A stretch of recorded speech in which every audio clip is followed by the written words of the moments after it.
মদিনায় যাইবে নবীর দিদার পাইবে। পুরো মাজমুয়া বলিয়ে, আরে যে মদিনায় যাইবে নবীর দিদার পাইবে, শাফাআত করবেন শাহে মদিনা।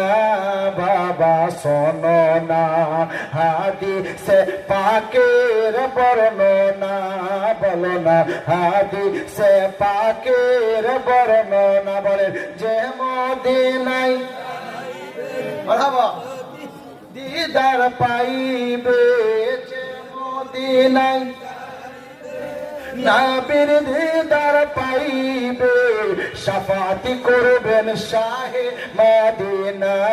বাবা শোনো না হাদিসে পাকের বর্ণনা, সিদ্দিক আকবরের দাবি দেখবি